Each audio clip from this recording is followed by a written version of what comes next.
Hello everyone, this is Anuj from Gadget Kick. In last few years we have seen OnePlus launching high-end flagship phones at low price. But today in this video, we have with us this newly launched ASUS Zenfone 5Z. Let's find out if this phone from ASUS is a new flagship killer.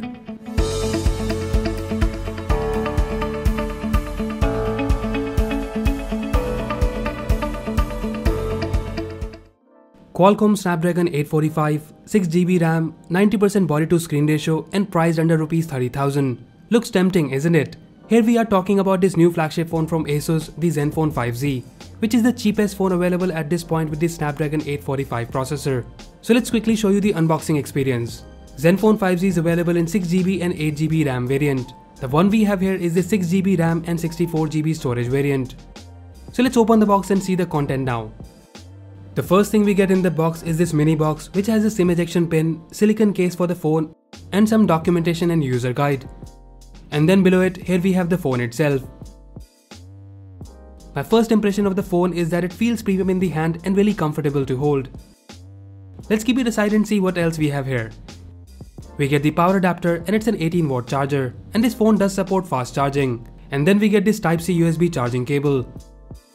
You also get the earphones in the box and they are with the 3.5mm headphone jack. And lastly, we have these extra earbuds for the earphone. So that's all we have in the box. Now let's see the phone closely.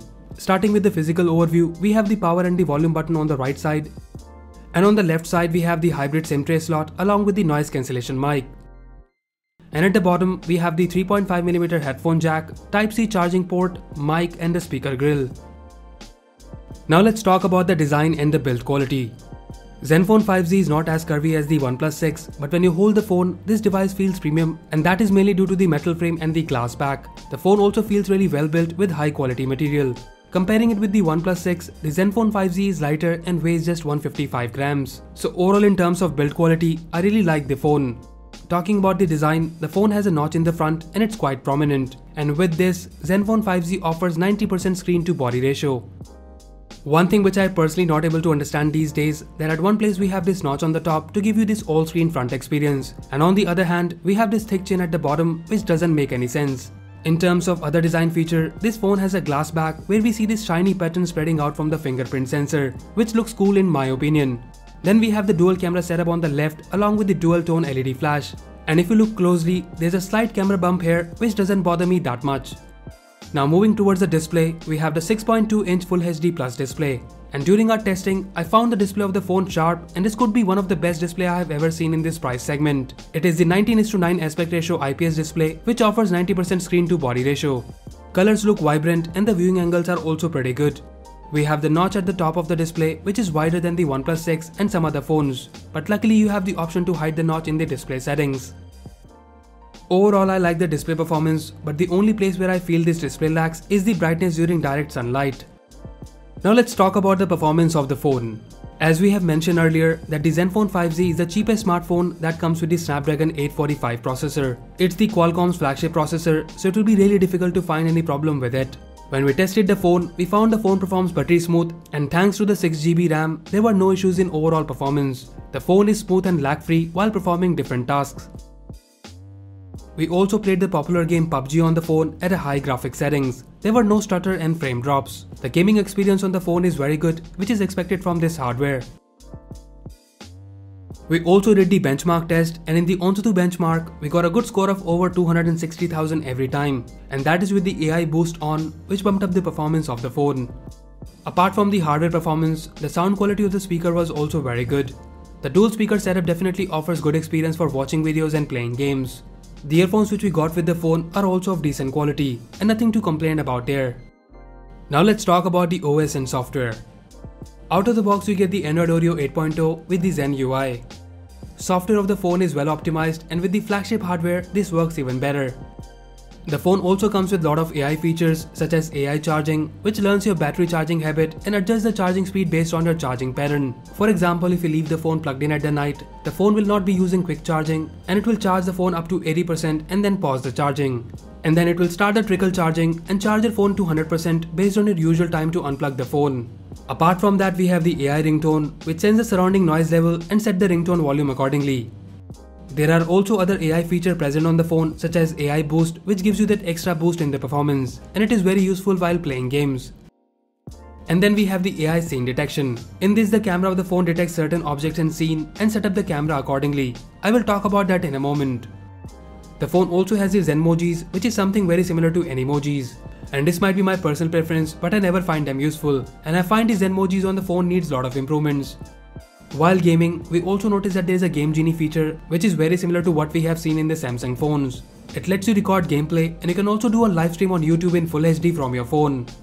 Overall, in terms of software, Zen UI works good, and apart from the minor stutter and lags, we have no issues in the performance.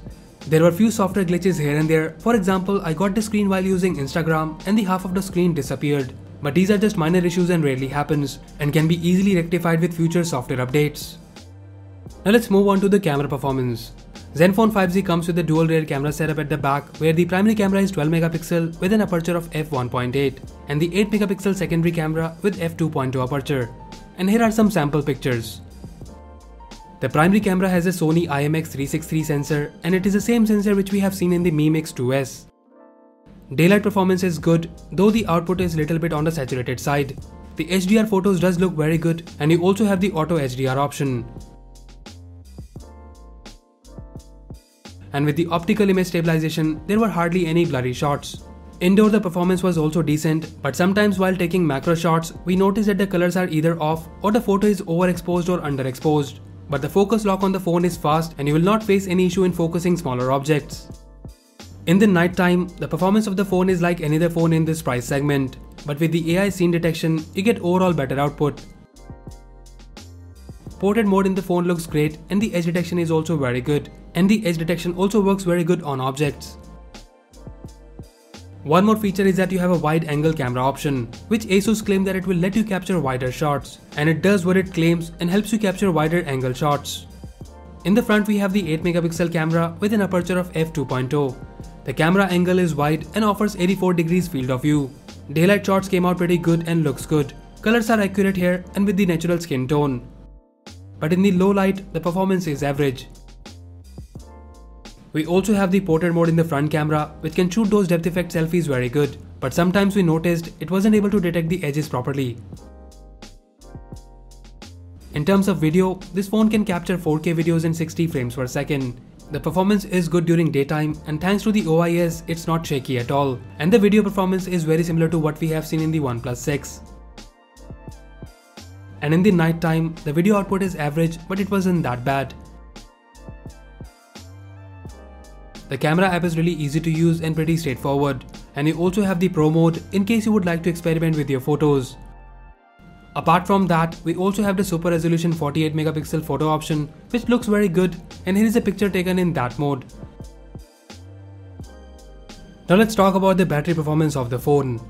Zenfone 5G comes with a 3300 mAh battery, and for testing, we started our day with the 100% charge, and we used the phone for clicking few photos and videos, watching videos on YouTube, playing PUBG for an hour or so, checking social media every now and then, and the other few daily tasks. With this usage, we were left with around 20% battery at the end of the day, which is not very impressive, but again standard in this price segment. The phone also supports Quick Charge 3.0, and with the bundled 18-watt adapter, the phone can reach 0 to 100% charge in around 1.5 hours, and you can also get up to 60% in just 40 to 45 minutes. In terms of security features, we have the fingerprint sensor at the back, which by the way works really very good and recognizes the fingerprint very fast. The position of the fingerprint sensor is right, which makes it more convenient to unlock the phone. There's also a face unlock feature which works well most of the times, and as experienced on the other phones, it doesn't work well in low light. So to sum it up, ASUS Zenfone 5G is priced at Rs 30,000 for the 6GB RAM and 64GB storage variant. The first thing is the pricing, and I can say that the company has done an amazing job keeping the price low, and that too with the flagship Snapdragon 845 processor. And right now, you're also getting a 3,000 rupees off on Flipkart as a special offer. And at this price, this phone is definitely value for money, and we recommend this phone if you're looking to buy a good phone under Rs 30,000, especially if you're upgrading from a budget segment phone and now wants to get your hands on a phone which looks and works like a flagship but without leaving a hole in your pocket. The overall performance of the Zenfone 5G is good, and with all the AI enhancements, where some of them are really very useful and offers better user experience. The camera performance is also good during daytime, and you get a decent performance during nighttime or low light. Comparing it with the OnePlus 6, the camera performance of the Zenfone 5Z is almost there, but not as good as the Pixel phones and the Samsung Galaxy S9. You're getting few extra things in the phone as compared to the OnePlus 6, such as dual stereo speaker, micro SD card expansion slot, and wide camera angle option, and that too in ₹5,000 less than the OnePlus 6.